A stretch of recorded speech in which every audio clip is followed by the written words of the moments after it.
ओम श्री परमात्मने नमः। ओम श्री गुरुभ्यो नमः। ओम श्री ऋषिभ्यो नमः।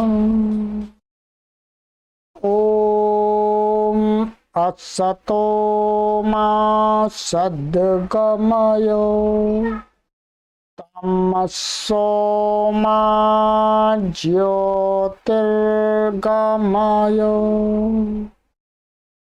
मृत्योर्मामृतंगमय।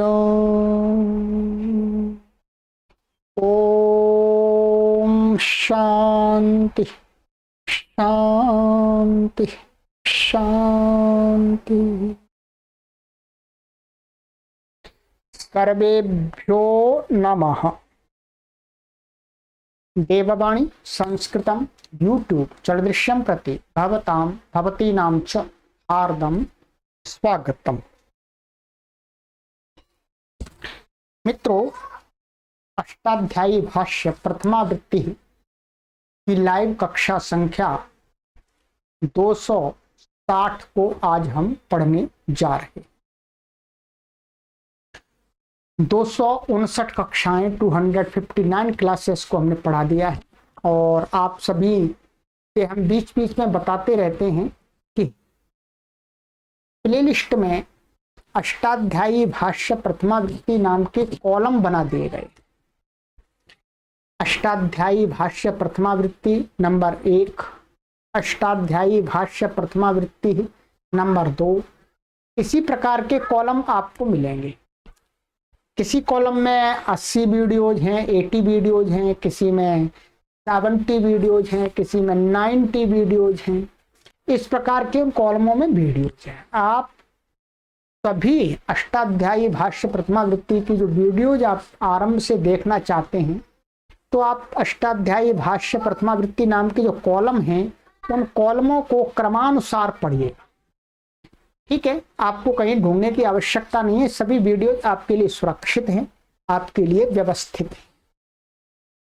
तो आप अपने अनुसार, अपने समय की अनुकूलता के अनुसार जब भी आपको समय मिलता है, जैसी भी आपको अनुकूलता होती है उसके अनुसार आप चैनल को सब्सक्राइब करके आराम से पढ़ते रहिए।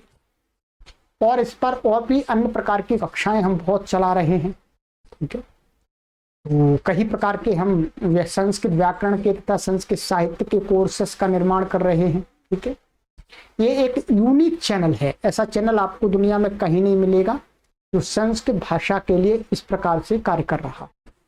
इसलिए हम यही चाहते हैं कि अधिक लोग इसका लाभ लें और इसीलिए आपसे भी बार बार निवेदन करते रहते हैं कि आप अधिक से अधिक लोगों तक वीडियोज को शेयर करके ले जाइएगा, चैनल को सब्सक्राइब कराइएगा।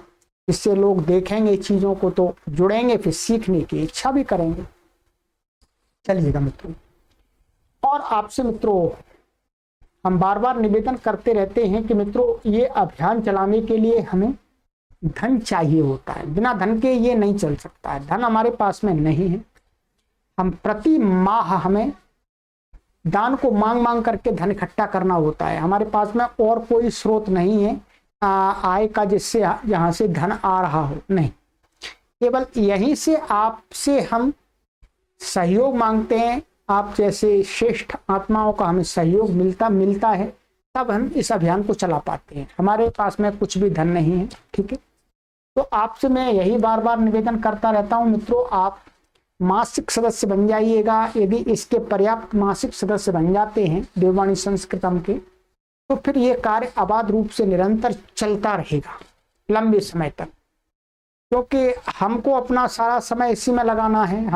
हम जो भी हमने पढ़ा है, ठीक है, हमने इतना तो पढ़ा है कि हम लगातार इसी प्रकार से पढ़ाते रहेंगे तो कम से कम हम आपको 20 साल तक लगातार पढ़ा सकते हैं। नई नई चीज़ों को, नए नए शास्त्रों को 20 साल तक आपको आराम से पढ़ा सकते हैं। तो 20 साल में आप समझ सकते हैं 20 साल में इस YouTube चैनल पर कितने कोर्सेस का निर्माण हो जाएगा और हमारी टीम भी आगे बढ़ जाएगी। तो और भी लोगों को हम लगाएंगे इसमें पढ़ाने के लिए। ये हमारी योजना बद्ध तरीके से हम चल रहे हैं। परंतु आपसे मेरा यही निवेदन अधिक से अधिक मैं करता रहता हूं कि आप मुझे आर्थिक सहयोग दीजिएगा, मुझे आर्थिक सहयोग दीजिएगा, जिससे मैं चिंता मुक्त रहूं। क्योंकि पढ़ाने के लिए चिंता मुक्त होना बहुत जरूरी है। यदि चिंता भी बनी रहेगी साथ साथ में, तो चिंता की तरफ ध्यान जाएगा, पढ़ाने में ध्यान चूकेगा। तो आप इसमें मासिक सदस्य बनिएगा मित्रों। आपका जो भी सामर्थ्य है, अपने सामर्थ्य से हमें अधिक से अधिक सहयोग दीजिएगा, ठीक है। ये विद्या का काम हो रहा है, वो भी ऋषियों की विद्या का काम हो रहा है, जिस काम को सरकार नहीं कर सकती है, जिस काम को बड़े बड़े संगठन नहीं कर सकते हैं, बड़ी बड़ी संस्थाएं नहीं कर सकती हैं, वो आपके सहयोग से देववाणी संस्कृतम कर रहा है, ठीक है। आप देख लीजिएगा। और मैं अपने कार्य को 100% ईमानदारी के साथ में, श्रद्धा के साथ में, निष्ठा के साथ में और परिश्रम के साथ में अपने कार्य को संपन्न करता हूं। ये मेरा स्वभाव है। चलिएगा, तो मित्रों इसमें आप अपना सहयोग भेजते रहिएगा। ये व्हाट्सएप नंबर दिया है, यहाँ पर सूचित कर दीजिएगा। ये अकाउंट नंबर दिया है जिससे सभी गतिविधियां संचालित होती हैं। और ये गूगल पे, फोन पे, पेटीएम ये नंबर दिया है, आप यहाँ पर भी हमें अपना सहयोग दें, ठीक है। और इस लक्ष्य के लिए 1 करोड़ लोगों को निःशुल्क ऑनलाइन शुद्ध संस्कृत संभाषण लेखन सिखाना हमारा लक्ष्य है पहला। तो उसके लिए आप अधिक से अधिक लोगों को जोड़ते रहिएगा। चलिए अब मित्रों हम चलते हैं। हमने यहां तक पढ़ लिया। हमारा जो गति संज्ञा का प्रकरण था वो मैंने गत कक्षा में पूर्ण कर दिया है। अब गति संज्ञा का कोई सूत्र नहीं है। अब पीछे से निपात संज्ञा चल रही है। अब एक नई संज्ञा आ रही है। गति संज्ञा की निवृत्ति हो गई है और एक दूसरी संज्ञा आ रही है, कर्म प्रवचनीय संज्ञा। ध्यान दीजिएगा, कौन सी संज्ञा आ रही है? कर्म प्रवचनीय संज्ञा प्रकरण। निपातांतर्गत मान निपात संज्ञा भी साथ में चलेगी और कर्म प्रवचनीय संज्ञा भी चलेगी, ठीक है। तो निपातांतर्गत कर्म प्रवचनीय संज्ञा प्रकरण। कर्म प्रवचनीय संज्ञा के बहुत सारे कार्य होते हैं, इसलिए इस संज्ञा को ध्यानपूर्वक आपको पढ़ना है। जैसे गति संज्ञा का बहुत प्रयोजन होता है, अभी आप आगे पढ़ेंगे तब उसका प्रयोजन और ज्यादा ज्ञात होगा। ऐसे ही कर्म प्रवचनीय संज्ञा का भी है, ठीक है। संज्ञा है ये महर्षि पाणिनि की कर्म प्रवचनीय नाम रख रहे। चलिएगा, सूत्र है आपका कर्म प्रवचनीया 1-4-82, ठीक है। कर्म प्रवचनीया प्रथमा विभक्ति बहुवचनांतम। इसमें कोई समास नहीं है। अर्थ करते हैं,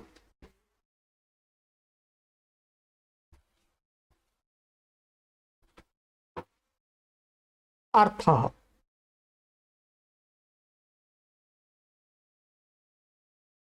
इताः ऊर्ध्वं कर्म प्रवचनीय संज्ञा भवति इत्यधिकारो वेदितव्यः। विभाषाक्री इति यावत् तत्रैवोदाहरिष्यामः। इतः ऊर्ध्वं माने इता माने यहां से, ऊर्ध्वम माने आगे, आगे माने नीचे आगे, ठीक है। कर्म प्रवचनीय संज्ञा भवति माने कर्म प्रवचनीय संज्ञा होती है। इति माने ऐसा, अधिकारो वेदितव्य, ऐसा अधिकार जानना चाहिए। जो भी कुछ कहेंगे आगे उन सब की क्या हो जाएगी? कर्म प्रवचनीय संज्ञा। निपात संज्ञा भी होगी और कर्म प्रवचनीय संज्ञा भी होगी। विभाषा क्रिय 1-4-97 तक। इति यावत माने जो कर्म प्रवचनीय संज्ञा की अनुवृत्ति जाएगी, अधिकार जाएगा, अधिकार वो कहां तक जाएगा? इस सूत्र तक जाएगा। इस सूत्र के सहित तक जाएगा, यहां तक जाएगा। मानिए वहां तक, ये 82 है तो 82 से लेकर के 97 तक कर्म प्रवचनीय संज्ञा, निपात संज्ञा दोनों हों, ऐसा जानना है। ये अधिकार सूत्र है, इसलिए कहा तत्र एव उदाहरिष्याम। उदाहरण आपको आगे के जो सूत्र हैं उनमें दिया जाएगा। ये अधिकार सूत्र हो गया। आगे अब इस अधिकार में जो भी कुछ होगा वो सारे संज्ञा सूत्र हैं आगे के, ठीक है। ये कैसा सूत्र? अधिकार सूत्र। आगे के कैसे सूत्र हैं? संज्ञा सूत्र, ठीक है। चलिएगा, यहां पर आपको मैं दिखा देता हूं, ये अष्टाध्यायी का पेज है। देखिएगा आप कहां पर हैं अभी, आप हैं यहां पर, आप यहां पर हैं कर्म प्रवचनीया, ठीक है, यहां पर हैं आप। इसका अधिकार कहां तक चलेगा, इसका अधिकार चलेगा 97 तक, यहां तक चलेगा, यहां तक चलेगा, यहां तक कर्म प्रवचनीय संज्ञा होगी। ठीक है, जब भी आपको कभी भी कर्म प्रवचनीय संज्ञा जाननी हो कि किस किस की कर्म प्रवचनीय संज्ञा होती है, तो आप यही देखेंगे और कहीं नहीं देखना, बस यही देखना। ठीक है,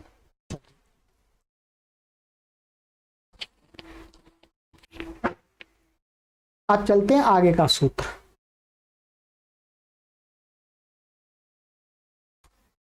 अनुर्लक्षणे 1-4-83 अनु प्रथमा विभक्ति एकवचनांतम, लक्षणे सप्तमी विभक्ति एकवचनांतम। ठीक है, समास कोई नहीं। अनुवृत्ति इसमें आती है कर्म प्रवचनीया निपाता, इन दो की अनुवृत्ति आती है। अर्थ अनुशब्द कर्म प्रवचनीय संज्ञको निपात संज्ञकश्च भवति लक्षणे द्योति। कहते हैं कि जो अनु शब्द है, अनु ये कौन सा है, वही है तो प्रादिगण में पड़ा हुआ वही अनु है, ध्यान देंगे। ठीक है, और ये भी ध्यान देंगे कि इसकी क्या, ये प्रादिगण में पड़ा हुआ बेशक है परंतु इसकी उपसर्ग संज्ञा नहीं होगी। ये भी बताएं, चलिएगा बात करेंगे। तो अनु शब्द है उसकी क्या हो जाती है, कर्म प्रवचनीय संज्ञा और निपात संज्ञा। कब, जब लक्षणे द्योत्ते माने अनु के द्वारा लक्षण द्योतित होता हो। लक्षण माने कुछ उसके द्वारा लक्षित किया जाता हो। ठीक है, लक्षित किया जाता हो, उसके द्वारा कुछ निर्देश किया जाता हो। ठीक है, अभी बताए उदाहरण देखिएगा। जैसे उदाहरण है शाकल्यस्य संहिताम अनुप्रावर्षत। इसका अर्थ है जैसे ही शाकल्य संहिता, ये शाकल्य संहिता है वेदों की, तो शाकल्य संहिता के पाठ जैसे ही समाप्त हुआ उसके बाद ही अनुप्रावर्षत माने वर्षा हुई। ठीक है, देखिएगा शाकल संहिता के समाप्त होते ही वर्षा हो गई, अर्थात शाकल संहिता का पाठ कर रहे थे वर्षा के लिए, वृष्टि यज्ञ के लिए, तो जैसे ही वो पाठ समाप्त हुआ वर्षा हो गई। अब देखिए शाकल संहिता जो संहिता है, माने संहिता के समाप्त होने पर वर्षा हुई, वर्षा को लक्षित किया जा रहा है। वर्षा कब हुई, जब शाकल संहिता समाप्त हो गई। तो लक्षित क्या, लक्ष्य क्या, लक्षण द्योतित हो रहा है। क्या लक्षण द्योतित हो रहा है, वर्षा का लक्षण, वर्षा होने का लक्षण क्या द्योतित हो रहा है, शाकल संहिता का पाठ। यही तो माने वर्षा हुई, वर्षा का लक्षण क्या है भाई, वर्षा कैसे हुई, तो कहते हैं वर्षा का लक्षण है, लक्षण माने कारण भी कह सकते हैं, शाकल संहिता का पाठ। तो संहिता जो संहिता है, संहिता इसमें क्या है, उसका वर्षा का लक्षण बन रहा है,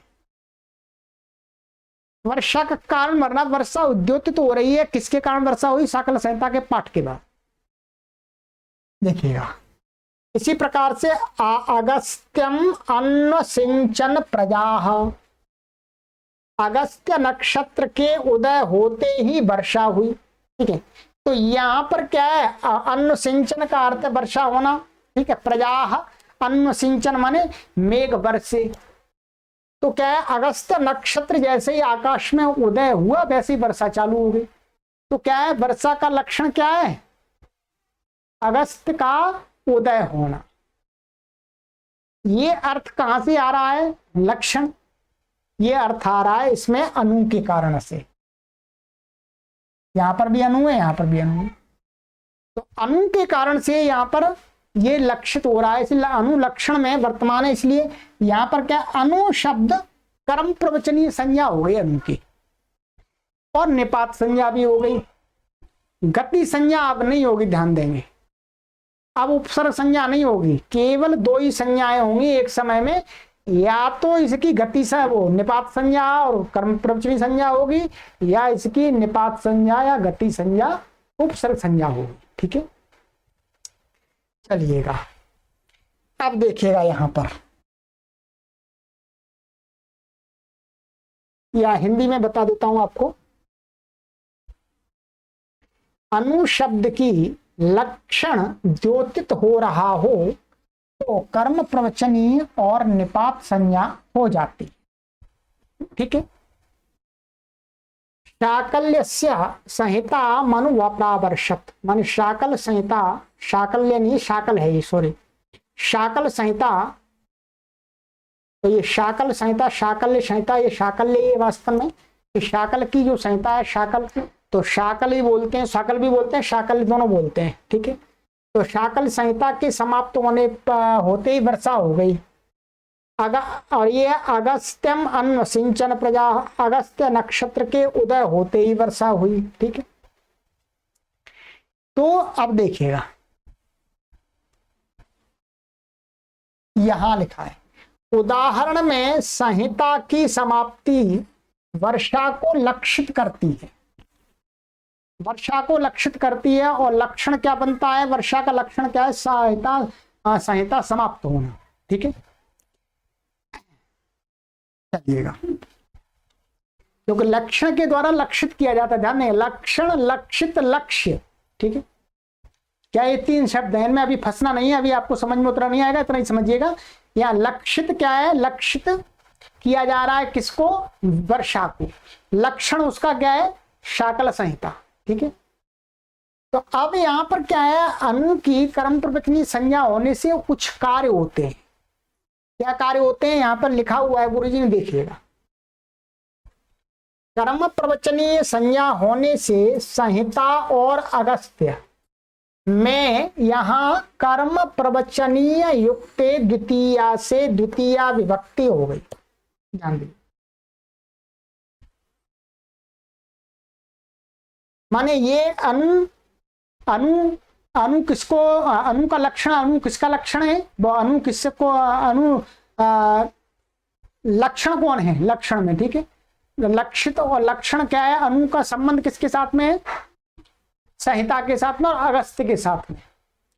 तो कहते हैं कि कर्म प्रवचनी संज्ञा अनु की हुई है, तो अनु के साथ इनका योग होने पर इनमें क्या हो जाती है, द्वितीय हो जाती है, कर्म प्रवचनीय युक्ते द्वितीया, माने कर्म प्रवचनीय संज्ञक जो भी अनु आदि है उनसे, उनके साथ संबंध जिसका होता है उसमें द्वितीय विभक्ति होती है। ये विभक्ति वाला सूत्र है मुख्य रूप से, यहां देख लीजिएगा, ये सूत्र है 2, 3, 8, कर्म प्रवचनीय युक्ते द्वितीय, कर्म प्रवचनीय युक्ते, इसका अर्थ देख लीजिएगा, कर्म प्रवचनीय संज्ञकैः शब्दैः युक्ते द्वितीया विभक्ति भवति, कर्म प्रवचनीय संज्ञक शब्दों के साथ योग होने पर जिसका संबंध, जिसके साथ संबंध है, तदवाची शब्दों में द्वितीय विभक्ति हो जाती है। तो उदाहरण यदि है शाकल्यस्य संहिताम अनुप्रावर्षत, तो यहाँ संहिता अनु के योग में संहिता में द्वितीय विभक्ति हो गई, ये कर्म प्रवचनी संज्ञा का फल है बस मुख्य रूप से। और देखिएगा और क्या है,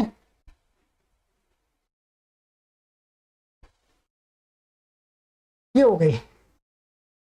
आगे, एवं उपसर्ग तथा गति संज्ञा का भी कर्म प्रवचनीय संज्ञा होने से बाद हो गया। अब क्या है, इसकी अनु की जब कर्म प्रवचनीय संज्ञा होगी तो उपसर्ग संज्ञा और गति संज्ञा रुक जाएगी, गति संज्ञा नहीं होंगी, अब ध्यान दें। ठीक है, गति संज्ञा नहीं होंगी। एक समय में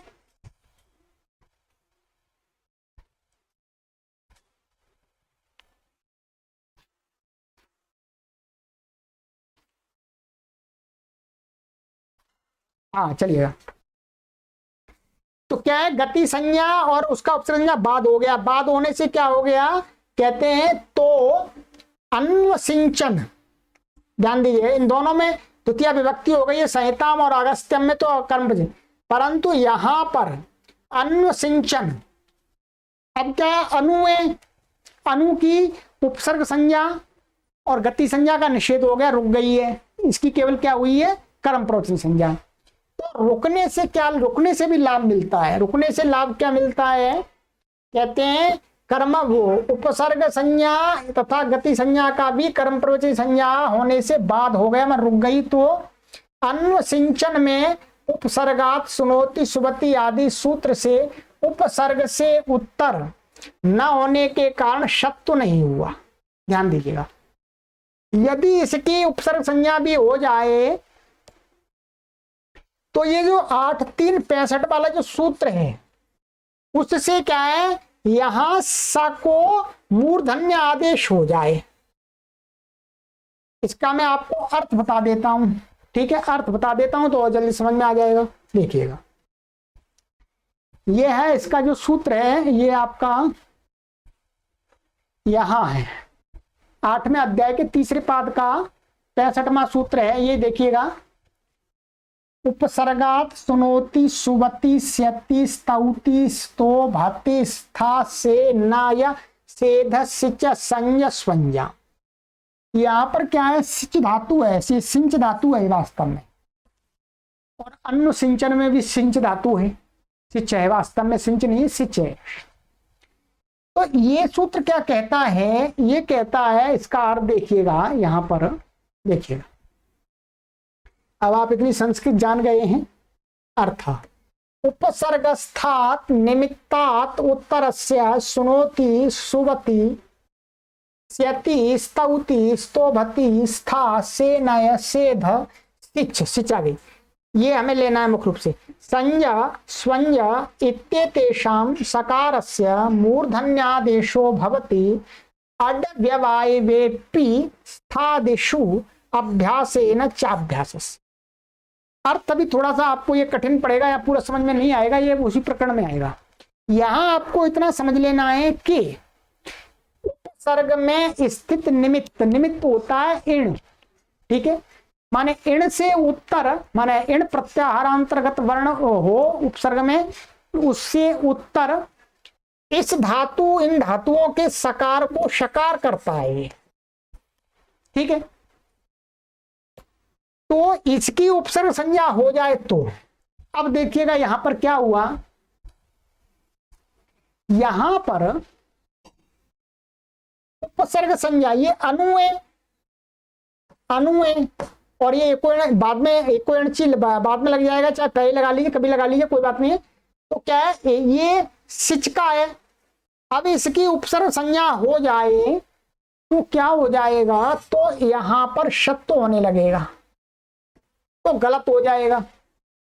तो इसने गति कर्म प्रवचन संज्ञा ने उपसर्ग संज्ञा का बात कर दिया। बात करने से क्या हो गया, ये सूत्र नहीं लगा, तो ऐसा का ऐसा ही रहा है, अन्वसिंचन, ठीक है। क्या बना, अन्वसिंचन, ये ऐसा का ऐसा ही रहा। एक तो ये लाभ मिल गया, बस कर्म प्रवचनी संज्ञा के इसी प्रकार के प्रयोजन हैं, एक तो विभक्ति वाला और एक उपसर्ग संज्ञा, और एक स्वर में भी आएगा, वो बाद में है। तो यहाँ पर आप समझ गए होंगे, अनु के योग होने पर संहिता में द्वितीय हो गई है, कर्म प्रवचनी युक्त द्वितीय, ऐसे अगस्त्यम में हो गई है, लाभ मिल गया, ठीक है। चलिए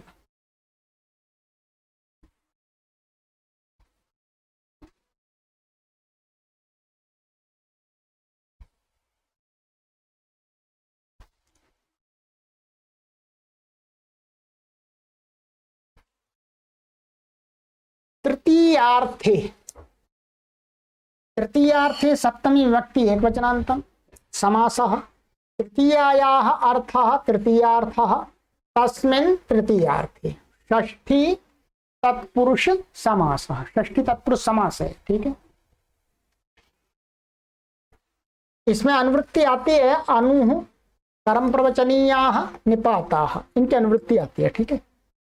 अर्थः, तृतीयार्थे द्योत्ये अनुशब्दः कर्म प्रवचनीय संज्ञको निपात संज्ञकश्च भवति।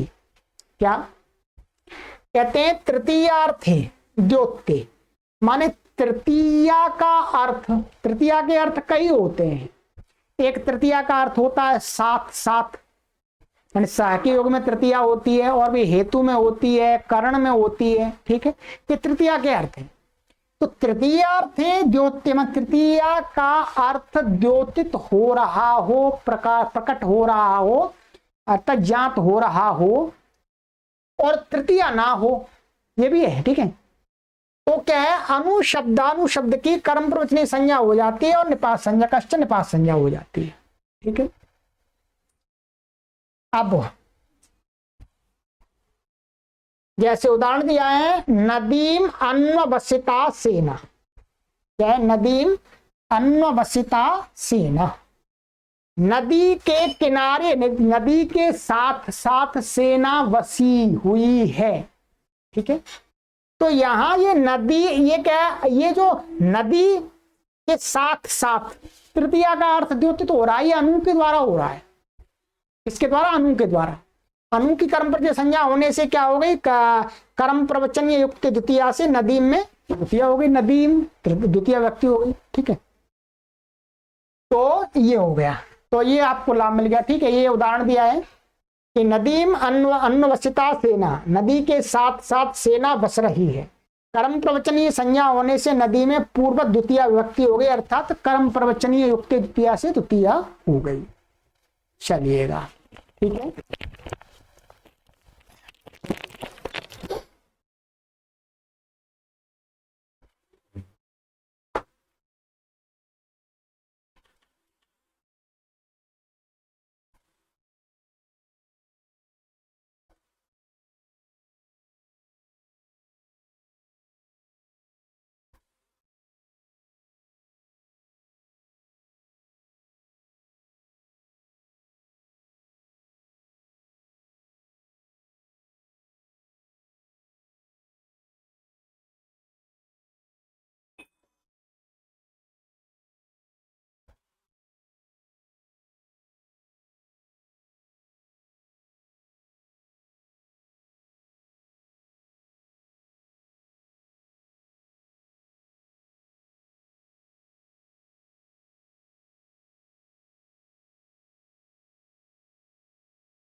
हाँ मित्रों, तो ये हो गया आपका, इसमें कर्म प्रवचनीय युक्त द्वितीया से द्वितीय विभक्ति हो गई, ठीक है, ये लाभ मिल गया हमें, ठीक है।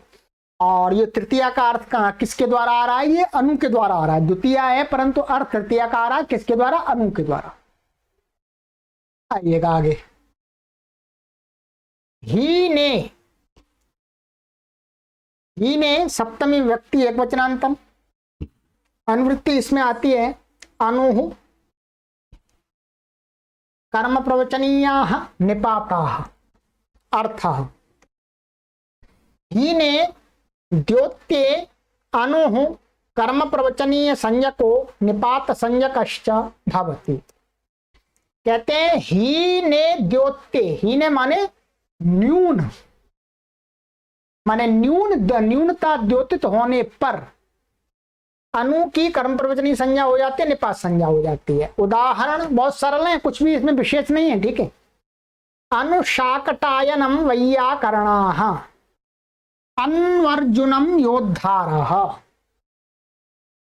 अब देखिएगा, अनुशाकटायनम वैयाकरणाः का अर्थ होता है कि सब वैयाकरण शाकटायन से न्यून थे, ठीक है। यहां पर क्या है, न्यूनता, अन्य वैयाकरणों की न्यूनता, हीनता द्योतित हो रही है, ठीक है। मैं अनुशाकटायनम वैयाकरणाः अर्थात जो शाकटायन था उससे, शाकटायन सबसे बड़ा वैयाकरण ऐसा कहते हैं, बड़ा वैयाकरण था, दूसरे वैयाकरण उसके सामने टिक नहीं पाते थे। तो यहां पर क्या है, दूसरे वैयाकरणों की हीनता द्योतित हो रही है, वो अनु के कारण हो रही है। किसके कारण हो रही है, अनु के कारण, ठीक है। तो दिया अनुशाकटायनम, ऐसे अन्वर्जुनम योद्धारः, माने अर्जुन के दूसरे योद्धा न्यून थे, कम, माने कम योद्धा थे, अर्जुन बड़ा योद्धा था। तो यहां पर भी हीनता द्योतित हो रही है, ठीक है। तो बस यहां पर ये हो गया पूर्वत, यहां भी द्वितीय व्यक्ति हो गई है, ये अनुशाकटायनम में, शाकटायनम में द्वितीय हो गई है, ठीक है। यहां पर वास्तव में कोई समास नहीं करना है, ये मिलाकर के गलत, यहाँ संधि तो हो सकती है, अन्वर्जुनम, अर्जुनम में द्वितीय हो गई, ठीक है। और यहां पर शाकटायनम में द्वितीय हो गई, कर्म प्रवचनीय युक्ते द्वितीय से, उसी सूत्र से। चलिएगा आगे आ जाइएगा,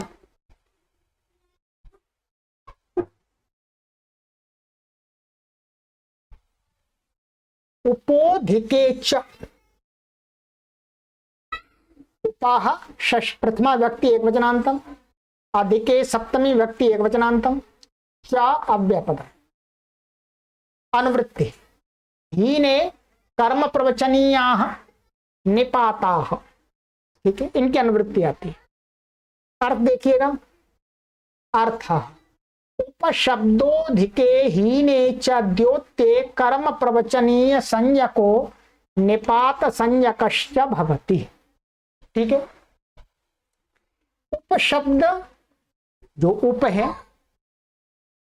अधिके माने अधिक अर्थ, अथवा हीन माने न्यूनता, द्योत्य में द्योतित होने पर, लक्षित होने पर क्या हो जाता है, उपशब्द कर्म प्रवचनीय संज्ञक और निपात संज्ञक हो जाता है। उदाहरण में उपखार्याम द्रोणः, उपनिष्के कार्षापणम, ठीक है।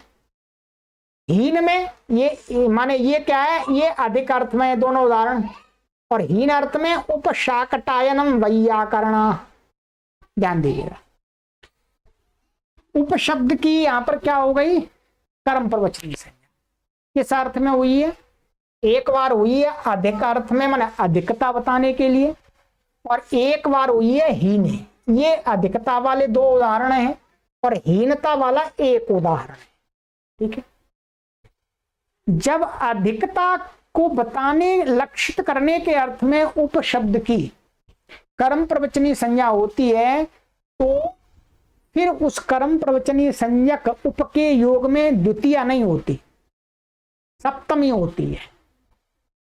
और हीन अर्थ में, जब हीन अर्थ के लक्षित होने पर, द्योतित होने पर जब उपशब्द की कर्म प्रवचनीय संज्ञा होती है, तो उसके योग में फिर द्वितीय होती है। ये ध्यान देंगे, यहाँ ये सप्तमी के उदाहरण हैं और ये द्वितीया का जो उदाहरण है वो तो पूर्ववत बन जाएगा, माने उप की कर्म प्रवचनीय संज्ञा हो जाएगी तो शाकटायनम में कर्म प्रवचनीय युक्ते से कर्म प्रवचनीय युक्ते द्वितीया से द्वितीया विभक्ति हो जाएगी, शाकटायनम में द्वितीया हो जाएगी हीन अर्थ में। ठीक है, इसका अर्थ है कि शाकटायन से और दूसरे वैयाकरण हीन कम विद्वान थे, कम जानकार थे, सब नीचे थे।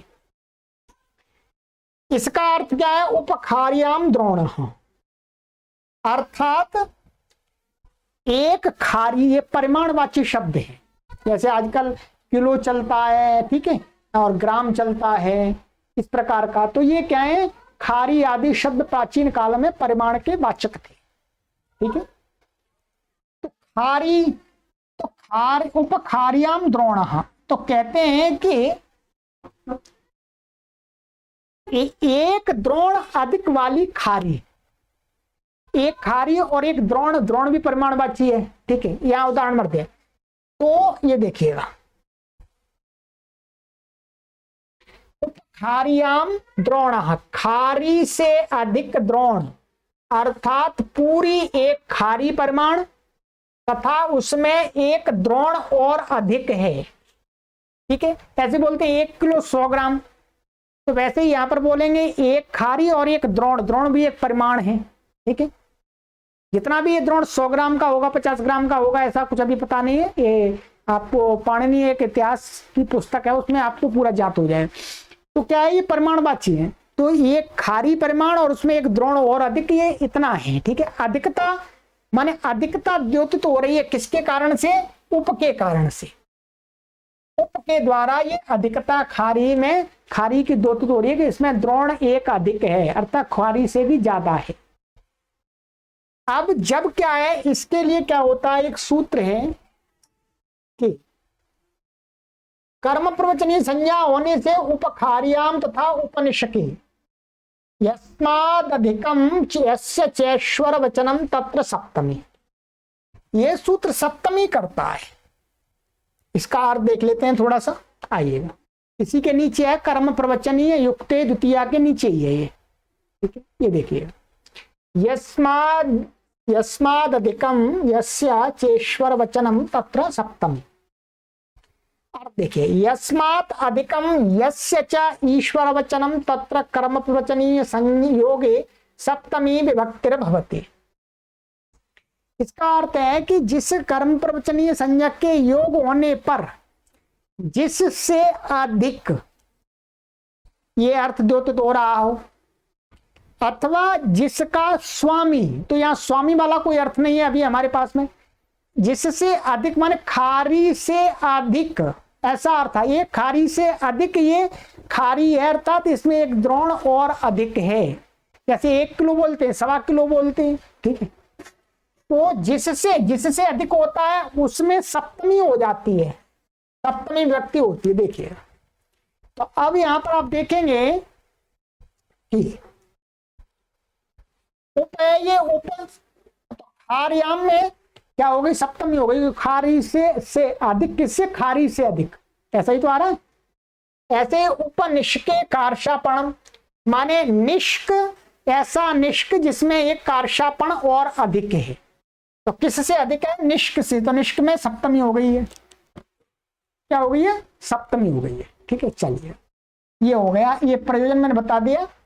जब अधिक अर्थ में उप की कर्म प्रवचनीय संज्ञा होगी तो उसके योग में तो सप्तमी होती है, और जब हीन अर्थ में उपसर्ग के उप की कर्म प्रवचनीय संज्ञा होगी तो उसके योग में होती है द्वितीया विभक्ति। सूत्र दोनों मैंने बता दिए आपको, कौन कौन से सूत्र? कर्म प्रवचनीय युक्त द्वितीया से द्वितीया होती है, और यस्मादधिकम यस्य चेश्वर वचनम तत्र सप्तमी से सप्तमी होती है। ठीक है, चलिए, ये हो गया आपका। आइए,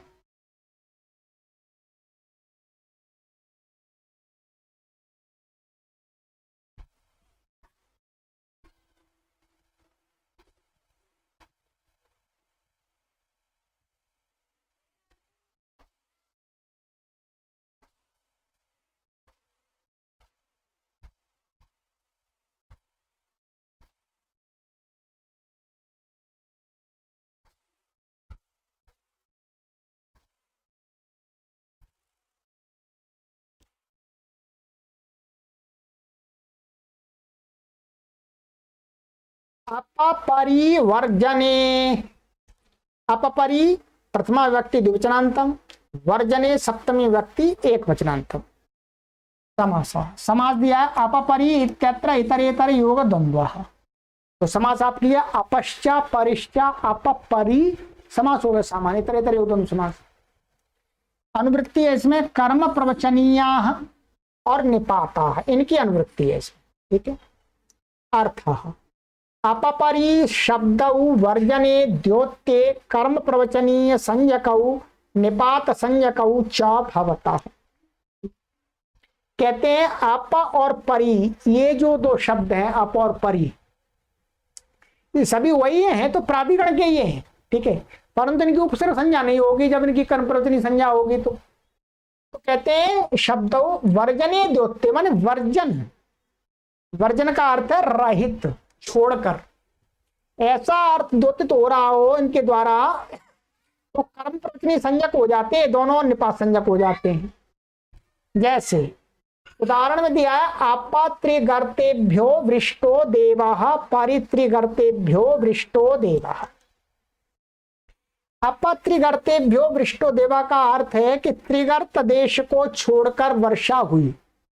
त्रिगर्त प्राचीन काल में किसी देश का अर्थात किसी राज्य का नाम होगा, ठीक है।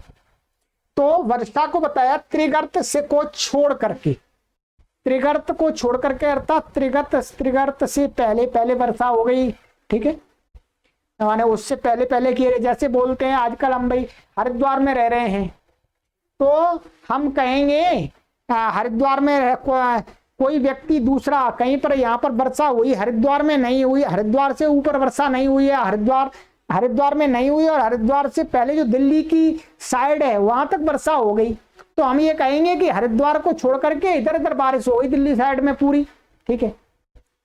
तो वैसे ही त्रिगर्त में छोड़ना वर्जन, ये अर्थ आ रहा है अप के द्वारा। अप यहाँ क्या है, छोड़ करके अर्थ में है, इसलिए इसकी कर्म प्रवचनी संज्ञा हो गई। और यहाँ पर परित्रिगर्तेभ्यो वृष्टो देव, यही अर्थ है, माने ठीक है, त्रिगर्त देश को छोड़ करके वर्षा हुई। अब यहां पर क्या होती है, जब अप की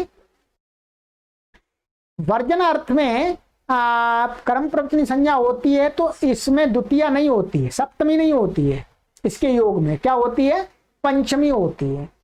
इसके लिए सूत्र है यहां पर, ठीक है, ये सारी सूत्र वही है विभक्ति प्रकरण में। पंचम्य पांग परिभि, पंचम्य पांग परिभि का अभी अर्थ बता देते हैं क्या होता है, इससे देखिएगा। ये है कर्म प्रवचनीय युक्त द्वितीया, यस्मादिकम यस्य चैश्वर्वचनम तत्र सप्तमी। इसी के नीचे यहां पर है पंचम्य पांग परिभि, ये कहता है अप आंग परि इत्येतैः कर्म प्रवचनीय संज्ञकैर्योगे पंचमी विभक्तिर्भवति। कि अप आंग परि, जब इनकी कर्म प्रवचनी संज्ञा होगी, अर्थात अभी तो हमने केवल अप की है, आंग की नहीं की, तो अप की तो कहते कर्म संज्ञा कहोगे तो इनके योग होने पर क्या पंचमी विभक्ति होती है, पंचमी विभक्ति होती है। वही उदाहरण यहां पर दिए हैं, ठीक है। तो उदाहरण यहां पर हमने देख लिया कि ये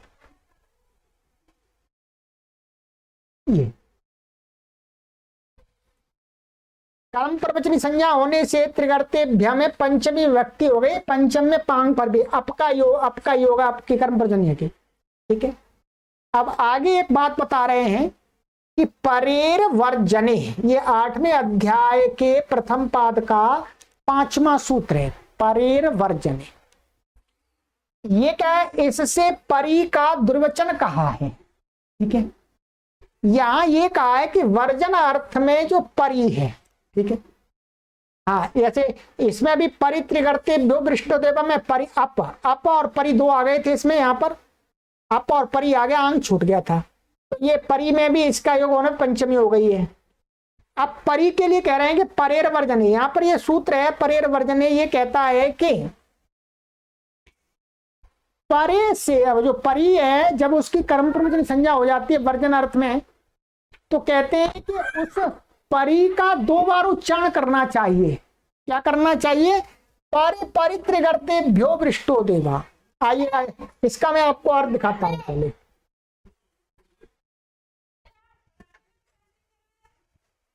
ये देखिएगा, ये है आपका परेर वर्जने। क्या है? परेर वर्जने। ये कहता है ये परितेतस्य वर्जने अर्थे वर्तमानस्य द्वे भवतः। ठीक है, क्या है? परि जो कर्म प्रवचनी संज्ञक होता है, वर्जन अर्थ में कर्म प्रवचनी संज्ञक हो जाता है, ये कर्म प्रवचनी संज्ञक। ठीक है, तो कहते हैं कि परि को वर्जन अर्थ में वर्तमान हो, वहां छोड़ करके अर्थ में वर्तमान हो, तो उसको क्या है? दो बार उच्चारण हो जाता है। क्या? दो बार। जैसे पारी त्रिगर्तेभ्यो वृष्टो देवा, माने त्रिगर्त देश को छोड़ करके वर्षा हुई, छोड़ करके वर्षा हुई, ये अर्थ है। वही यहां पर परी को दो बार उच्चारण हो गया है। ठीक है, परंतु ध्यान देंगे यहां पर ये यहां पर नहीं हुआ परित्रिगर्तेभ्यो वृष्टो देवः, यहां पर दो बार उच्चारण नहीं किया है। इसका समाधान यहां गुरुजी कह रहे हैं कि यहां पर जो ये दो बार उच्चारण करने का है, ये विकल्प कहा है। कैसे विकल्प कहा है? यहां लिखा हुआ है परी का द्विवचन का है, पग आ गया है, परंतु वार्तिक से उसका विकल्प हो जाता है। अतः यहां द्विवचन नहीं दिखाया गया है। कहां? यहां परी दो बार नहीं दिखाया, एक बार। क्या हो जाता है? इसी सूत्र पर एक वार्तिक है। क्या है? वार्तिक। वो वार्तिक क्या करता है? वो विकल्प कर देता है। वर्जन अर्थ में परी का आप द्विवचन कर भी सकते, नहीं भी कर सकते हैं। वार्तिक में आपको दिखाता हूं कौन सा है, आइएगा। ये देखिए, ये यहां पर वार्तिक है। ये काशिका में आपको मिलेगा, मैंने आपको वहां से लिया हुआ है। परेर वर्जनीय सूत्र है, यहां पर देख लीजिएगा, इसी पर ये वार्तिक है। परेर वर्जने समासे वा इति वक्तव्यम, महावाक्य का है।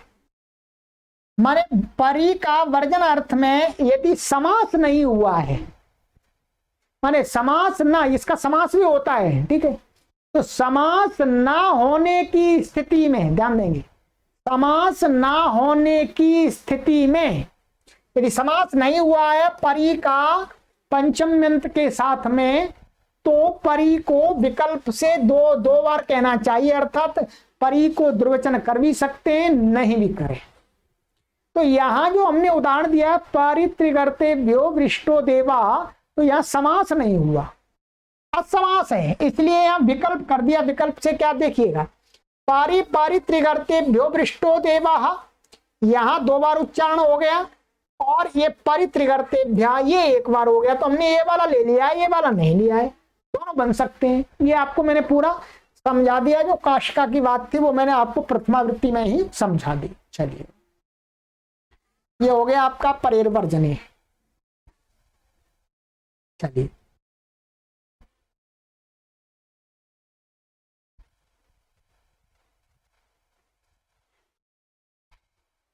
अब आगे की कक्षा में हम ये वाला सूत्र पढ़ेंगे। ठीक है, आज हमने 87 तक के पढ़ लिए हैं। कर्म प्रवचनी संज्ञा की शुरुआत हो गई है, 2-3 कक्षाओं में इसका समापन भी हो जाएगा। फिर और नया प्रकरण, अभी पाद भी समाप्ति की ओर जा रहा है। ठीक है, फिर आपकी परीक्षा होगी, फिर आपका द्वितीय अध्याय का आरंभ होगा। अभी तो प्रथम अध्याय आपको पढ़ा रहे हैं। बहुत मित्रों, इतना सरल काम नहीं है। चलिएगा,